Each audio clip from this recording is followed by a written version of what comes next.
everyone, it's Susie McCrae and welcome to the Susie Show. And today I'm going to be interviewing Tony Kostek. Tony is a good friend of mine and probably has the favorite laugh out of anybody I and you'll hear him laugh. He has one of my favorite laughs. Him and also Tim Young also has one of my favorite laughs. But anyway, Tony and I have been friends for a few years now, and I've got to say he's probably one of my closest friends, my confidant. I love Tony. I can tell him anything. I can share anything with him, and I always respect his feedback, and he's a wonderful friend to have. So, as you know, the Susie Show, we do interviews, and I interview people who perhaps have done something special in their life that adds value back to others. So, I'm going to give it over to Tony in a minute, but I'll just tell you a little bit that he may not bring up. No secrets. No secrets and no rules, Tony. See, there's that laugh. And he laughs at all my jokes. I think that's why I like him, too. You know, I always get a good chuckle out of him. But Tony was almost a priest. Oh, gee. Oh, That's boy. not a secret. Yeah. So, anyway, we've got the beautiful view here at his home in Hadley, Massachusetts, which is the home of the best asparagus around.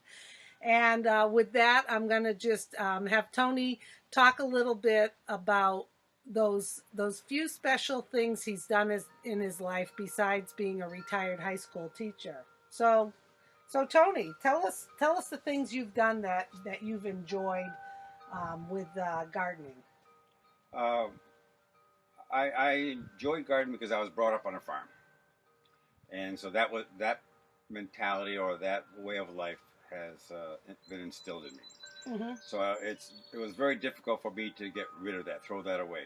So right, even though you worked hard as a kid on the farm. Yes, yeah, we worked hard, and I think working hard is good for us. Yeah, no problem at all. When I built this house, I have acreage in the back, and I would plant vegetables. I planted about a half an acre of cut flowers, and I would sell them on the side of the road, so I'd meet a lot of different people, and that was interesting. And then I found it overwhelming with the cut flowers, so I went into making my own gardening in the backyard. Which is absolutely stunning, if you can't I started see it. with a small plot for my garden, and then it grew larger and larger. And I think that's a mistake that we make when we are gardeners. What's that? We keep adding. We're obsessed with more. A different plant came out. You go visit all the nurseries, and you say, "Oh, I don't have that," so you want to buy that, and it just grows and grows. Almost and grows. an addiction. It is an addiction. It is. And then when you get of age, you'll say, "Why did I do all this?" I listened to a gardener the other day, and he said the best thing to do is stick to a 10-foot garden. 10-foot garden. Yeah. And he says, just love that garden, put all your effort into that garden, keep it the best you can. And he says, I'll always give back to you 100 times. So it's too bad you heard that just yesterday. I think all gardeners just keep, I meet a lot of gardeners, and they just keep adding and adding and adding. And you can tell anybody just make a plot of 10 feet, they won't listen to that. So they'll have to learn on their own. But when they reach of age of 60s and 70s and 80s, they start saying, why did I do all this? And it grows and grows, and it's a lot of work.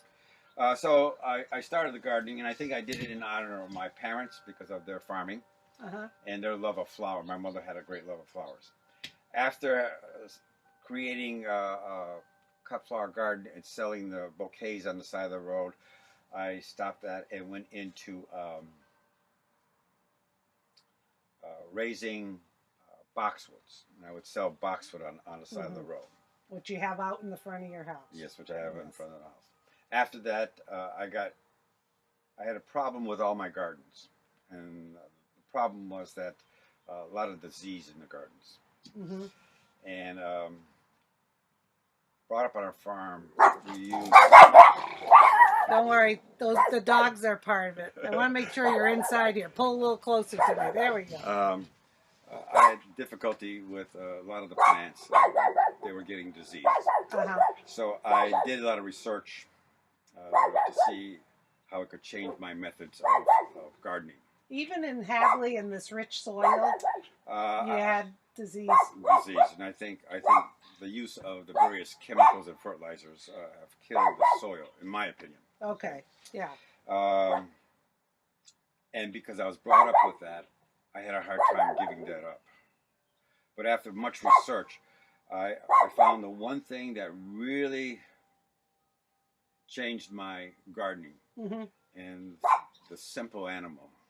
Okay, here we go. It's a Everyone, wait. This is the secret. Small animal. This is the secret. And that is worms. Worms. Now, before you talk about worms, I know you had a big business with worms. Did a lot of people say, Tony, do you have worms? I couldn't wait to say that. I had a lot of worms, you yes. had a lot of worms, and you had a lot of people asking you. Did you ever say, that's kind of personal, do you have worms? So the worm, and this is, I have no idea about the worms, and my father was a horticulturist and had beautiful gardens too, but I don't understand the worms. I did not have any knowledge of the importance of that worm had to the soil. And from my vast amount of reading, I found that to have a healthy soil, you should have at least 10 to 20 worms in a square foot. Then that would indicate you had excellent soil. So what are they doing to what's making the worm do? Is it just them processing the dirt through their bodies? They're processing, they're eating microbes that are in the soil. And they could be eating the bad bacteria microbes and the bad fungi. Okay. Okay. So, and those two elements are usually attached to the root system of a plant. The bad bacteria and the bad fungus. Similar to what I always talk about in your intestinal tract too. Yeah. Same thing, your microbe. And what happens is that the worm is attracted to that root because that's where the food is. And if you really dig in your garden in the springtime, you'll see a tremendous amount of worms around root systems. If you're doing edging in your garden and you're taking the grass roots out, I want to make sure we're still on. Go ahead. You'll find worms within the root system. They're clinging to the roots because that's where their food is, or the microbes are. And when they process that through their system, they release waste, which is very beneficial to the plant. See, now I never knew that. Are these the like night crawler type worms? The night crawlers will go deep, while the New England worms stay on the top. But as if there's a lack of moisture, they will go deeper, because in order for them to survive, they have to have moisture. So now you find out. They breathe through their body. Oh, jeez. And it has to have moisture. Whoever knew all of this about worms? There's that laugh. So now you find out about the worms. So you're onto something. So I did more research and I formed a worm farm in my cellar. Okay. And if you see a lot of programs, they tell you that the worms will eat newspaper and all that, and they do. But I didn't provide the newspaper. Did you put the Daily Hampshire Gazette in there? I did. The Valley Advocate. Local good news. food, right? Yeah, good food. The Valley Advocate. That's why I had smart worms. What'd you give them, the Wall Street Journal? Yeah, there you go. See why I like Tony? He laughs at all my jokes. And don't mind me if I keep doing this. I want to make sure we're still videotaping. Okay. So I formed a farm in my cellar, and I would have a container that was like 14 by 14 by 6. And yeah. Okay. And I would stack them 5 tall. And the worms would crawl from one container to the other because it had holes in the bottom. So they went up and down. Well, no, mostly they would go up because you'd put food on the top of it, and they would always go. You made them work for you it. know, okay, and they would eat everything, and the whole container was their waste, which was extremely a rich element to your garden. Wow. Now, did you use that on your flowers or on your vegetables or both? On everything. Because I got to tell you, I've had his cucumbers and tomatoes, and they're special. Okay, Yeah. so and you don't have to use much. Mm-hmm. Okay, I would put about a quarter of inch of their compost on all my soil, and that was sufficient. And that was sufficient. Sufficient. So you did the worms. I remember you used to have your sign out, and I didn't know you before that. I just know you had boxwoods, and then you were selling worms, and I had no idea. I thought they were like for bait or whatever. Yeah. But what was the most satisfying thing in that? Because I know you like talking to people, and you probably developed relationships with your customers. I try to convince people to go in organic gardening. Okay, Mm-hmm. even though I was brought up with the chemicals, I try to convince them, and it takes approximately 3 to 4 years to convert your garden into a really rich soil. 3 to 4 years. Yeah, 3 to 4 years. And this is my 5th year, and it's the best I've ever had in gardening. Really? And you, once you develop worms in your garden, or you use really good worm castings, which is their waste matter, Mm-hmm. and you put that on every year, you will find unbelievable things happening to your garden. You will find less diseases. Mm-hmm. As a matter of fact, you'll find diseases disappearing. Are gone. Yeah. It prevented some certain insects entering your garden. It made an extremely healthy plant. Now, if your plants are healthy, diseases won't come in. Mm-hmm. Insects won't come in. But if your soil is weak, it attracts them. Weeds will come like crazy because it has to build up the soil. Gotcha. Okay, and so what I have done now, instead of using the worms now, I sold the farm, so I don't. I just have. He sold the farm. Worm farm. Yeah.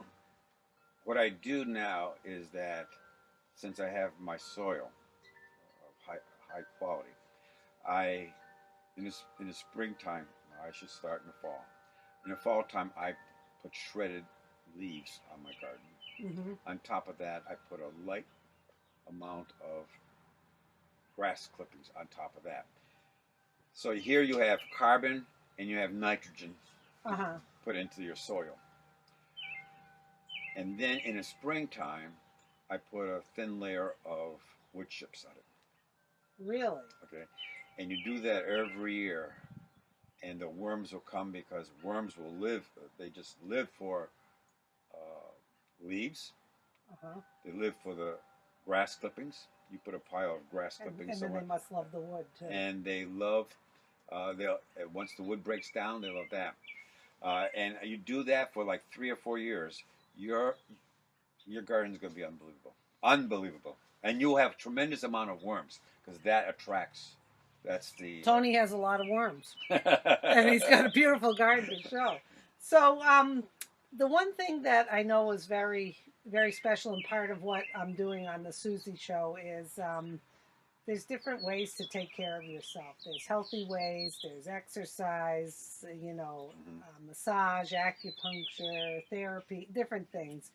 But I just want you to talk a little bit. I am not a gardener, and I've never been a gardener, but I do appreciate what people do. My father's a gardener, my sister's. What value do you think gardening adds to someone who really loves it? What does it add to their life? I think it takes away a lot of stress for people because you lose yourself within the plants. It is very soothing to the mind. It's almost like a place of meditation, the beauty. Just I'll just sometimes sit on the grass and just look around the beauty that you have here. You're in one of the nicest churches you could ever have. It's a very spiritual thing. It's a calming thing. Uh, and what I'm trying to do with my life now is to focus only on the now. So when I'm in a garden, that's all I think of is the garden. Taking care of them right now. Right now. Uh-huh. Okay. Whether it's weeding or whether it's trimming or pruning or whatever it is, that's what you do. Don't think about anything else, just that. And I think the garden forces you to do that. It's depending on you, right? Yeah. It's in nature. It's nature, and it makes you work. Mm-hmm. I think nature, it's going to give you once in a while some weeds, transplanting, planting, so forth. Well, it wouldn't be fun if it wasn't a little challenging, right? But it's very soothing. I mean, you just lose. I see people just losing themselves in their garden. I mean, it's I think a very meditative kind of life. And he's being rather humble here. I do know a lot of people whose lives he's helped out with his bouquet of flowers. Happens to be someone I know who used to come by here all the time. Who's a realtor to get fresh bouquets for the open house, and Tony had the most beautiful flowers, and I'm hopefully going to be posting some pictures of his flowers on here. And I know that he still gets people ask him if he still has worms for his business, but he's paring down a little, but he still has this beautiful garden, and he has added a lot of value to people's lives, and I know he has to mine, and he continues to be a really good friend. And I know that if any of you have questions about gardening, and this is the perfect time to start a garden, it's beautiful now, that you can just contact me at the bottom of my website, and I'll get you in touch with Tony. If you want to talk more about worms and gardening, improving the soil, got to make sure my camera's okay. Improving the soil. Yeah. And I think there's a lot of people these days interested in the whole organic gardening and moving away from the pesticides, which we know, don't really serve the purpose anymore. I think we concentrate on the plant too much. People would come down here and say, "I have these beautiful roses, and what can I do to cure the roses?" You know what I mean? Uh-huh.